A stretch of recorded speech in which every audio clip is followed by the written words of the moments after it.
दोस्तों नमस्कार, आदाब, सत श्री अकाल। उर्मिले संवाद के इस खास एपिसोड में आपका स्वागत है।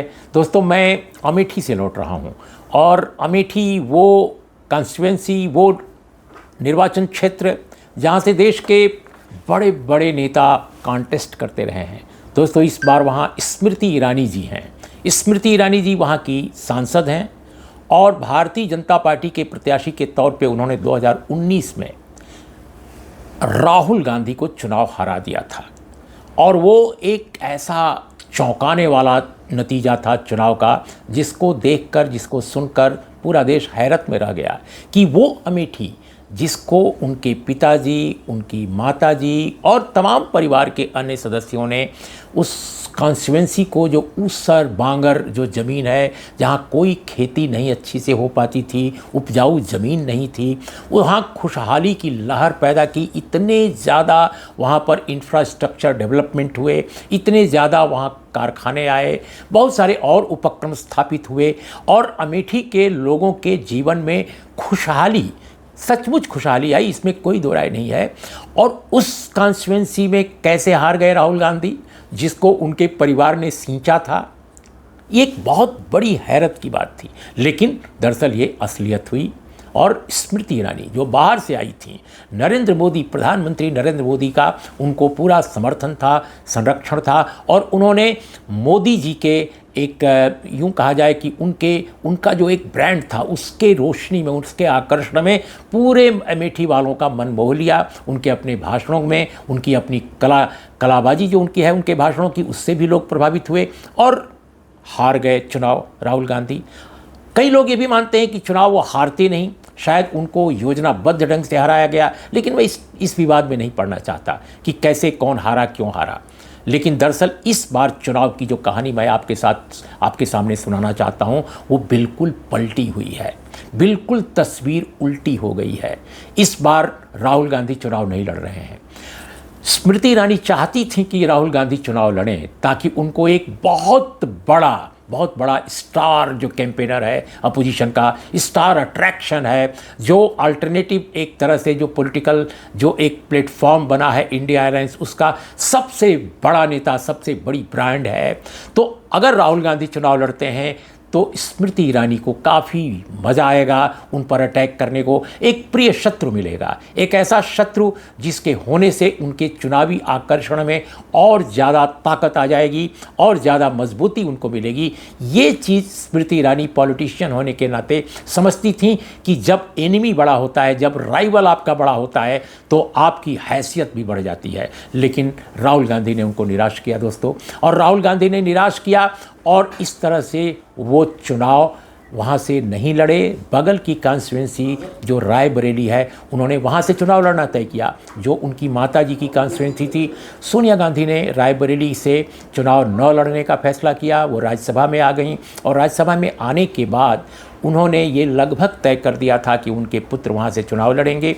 लेकिन राहुल गांधी ने बहुत दिन तक चुप्पी बनाए रखी कि कहाँ क्या करेंगे, और रायबरेली में फिर उन्होंने फैसला किया चुनाव लड़ने का। इस बीच में घटना एक घटी।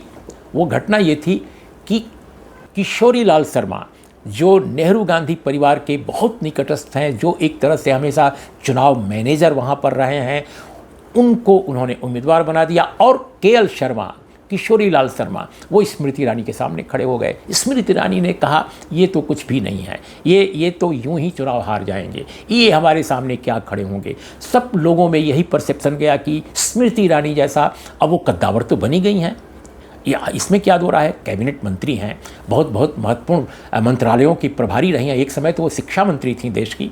लेकिन स्मृति ईरानी का यह सोचना कि एक बहुत कमज़ोर कैंडिडेट है, वो एक तरह से चुनाव आसानी से जीत लेंगी दोस्तों, ये उनके लिए एक मुझे लगता है कि ये उनका कैलकुलेशन बिल्कुल गलत साबित होता नज़र आ रहा है। अमेठी के चुनाव मैदान में किशोरी लाल शर्मा एक मजबूत कैंडिडेट के रूप में इमर्ज कर गए हैं।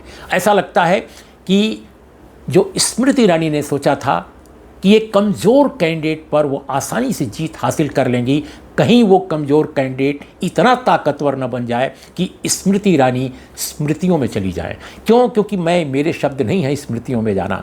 ये अखिलेश यादव ने अखिलेश यादव ने फ्राइडे को यानी शुक्रवार को जो पब्लिक मीटिंग हुई थी अमेठी में, वहाँ पर उन्होंने यही बात कही अपनी चुनाव सभा में कि अमेठी वालों, नाम नहीं लिया स्मृति ईरानी जी का, लेकिन उन्होंने साफ शब्दों में कहा कि इनको स्मृति बना दो। अब स्मृति मतलब इनको मेमोरी में डाल दो कि ये यहाँ से कभी सांसद रही हैं, यानी इनको बुरी तरह शिकस्त दो, इनको बुरी तरह चुनाव हमें हराओ, ताकि ये मेमोरी में केवल रह जाएं कि एक बार यहाँ से चुनाव जीती थी।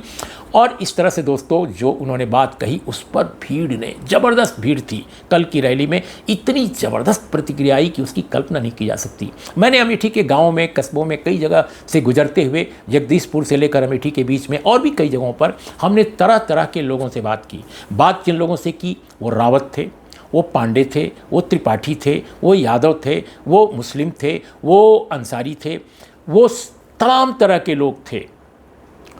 और मैंने कहीं भी जो किशोरी लाल शर्मा हैं उनके विरुद्ध टिप्पणी नहीं सुनी।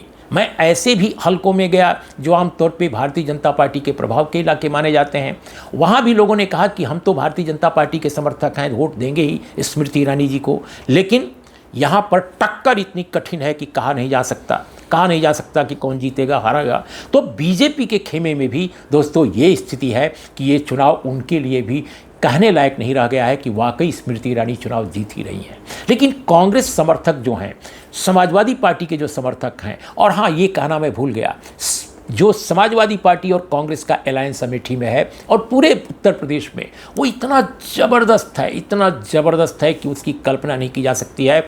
ऐसा लगता है कि कांग्रेस का झंडा और समाजवादी पार्टी का झंडा दोनों एक दूसरे से कन्वर्ज कर गए हैं। दोनों, ऐसा लगता है कि दोनों का एक में राजनीतिक विलय सा हो गया है। भले ही अलग अलग पार्टियां हैं और ये सेपरेट दोनों की एंटिटी है, लेकिन अलायंस जो लड़ रहे हैं बिल्कुल एकजुट होकर लड़ रहे हैं। ऐसी एकजुटता आपको एनडीए में नहीं दिखाई देगी, बिल्कुल नहीं। दोस्तों यहाँ रावत जो कम्युनिटी है काफ़ी अच्छी संख्या में है। रावत जो है आमतौर पे पासी लोग यहाँ लिखते हैं अमेठी में, पासी समुदाय के लोग, ये बीजेपी के अपने को समर्थक माने जाते रहे हैं। आमतौर पर दूसरे हलकों में आप जाइए तो पासी समुदाय को माना जाता है कि ये बीजेपी का समर्थक है। लेकिन आपको मैं बताऊं, अमेठी और रायबरेली में पासी समुदाय पूरी तरह इंडिया अलायंस के साथ खड़ा है। वहाँ राहुल गांधी के साथ रायबरेली में और अमेठी में किशोरी लाल शर्मा के साथ। ये तो गजब का बदलाव है जो इस चुनाव को पूरी तरह चेंज कर रहा है। इसकी दिशा और दशा को इसने बिल्कुल बदल कर रख दिया है।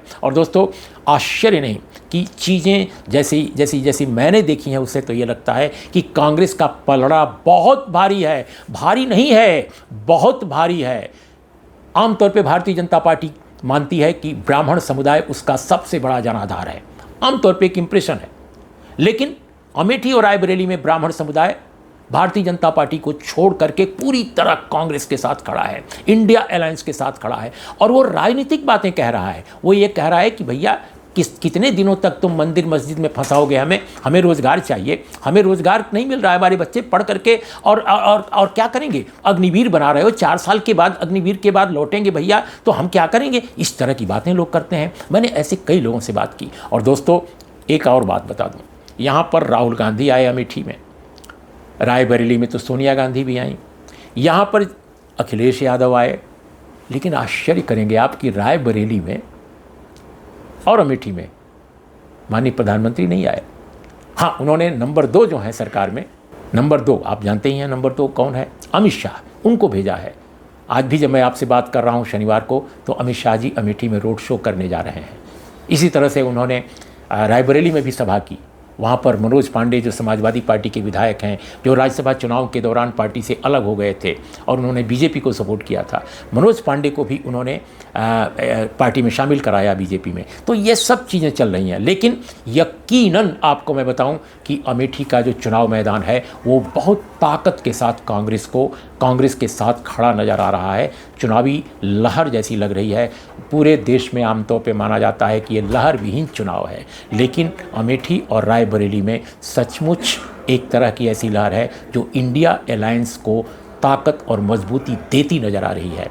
वो ईवीएम में जो चीज़ें बंद होंगी उसमें नतीजे तक जाते जाते वो क्या रूप लेंगी, इसको लेकर भी अटकलें और आशंकाएं यहाँ के लोग जाहिर कर रहे हैं। लेकिन दोस्तों, मैं चुनाव की जो संवैधानिक प्रक्रिया है, मुझे लगता है कि उसमें यकीन करना चाहिए। इसके बावजूद भी कि चुनाव आयोग काफ़ी गड़बड़ियां कर रहा है और प्रशासन उत्तर प्रदेश का पूरी तरह सत्ताधारी दल की मदद करता नजर आ रहा है, लेकिन ताकत जो जनता की है वो सामने दिखाई दे रही है। जनता की ताकत जीतेगी या सत्ता की ताकत जीतेगी, ये फैसला 4 जून को आपको सुनाई देगा। तब तक के लिए नमस्कार। लेकिन अमेठी पर हम फिर बोलते रहेंगे, हम आपको रायबरेली पर भी आपको कहानियाँ सुनाएंगे, लेकिन नतीजे पर आपको इंतज़ार करना पड़ेगा 4 जून का। और दोस्तों, बिल्कुल जाते जाते मैं आपको बताऊं कि मेरा चैनल नया है, आप लगातार इसको देखिए। मैं इलेक्शंस में इस समय घूम रहा हूं, हमारी रिपोर्ट देखिए, हमारे विश्लेषण देखिए और अपने दोस्तों को भी कहिए कि वो शेयर करें, सब्सक्राइब करें। नमस्कार, आदाब, सत श्री अकाल।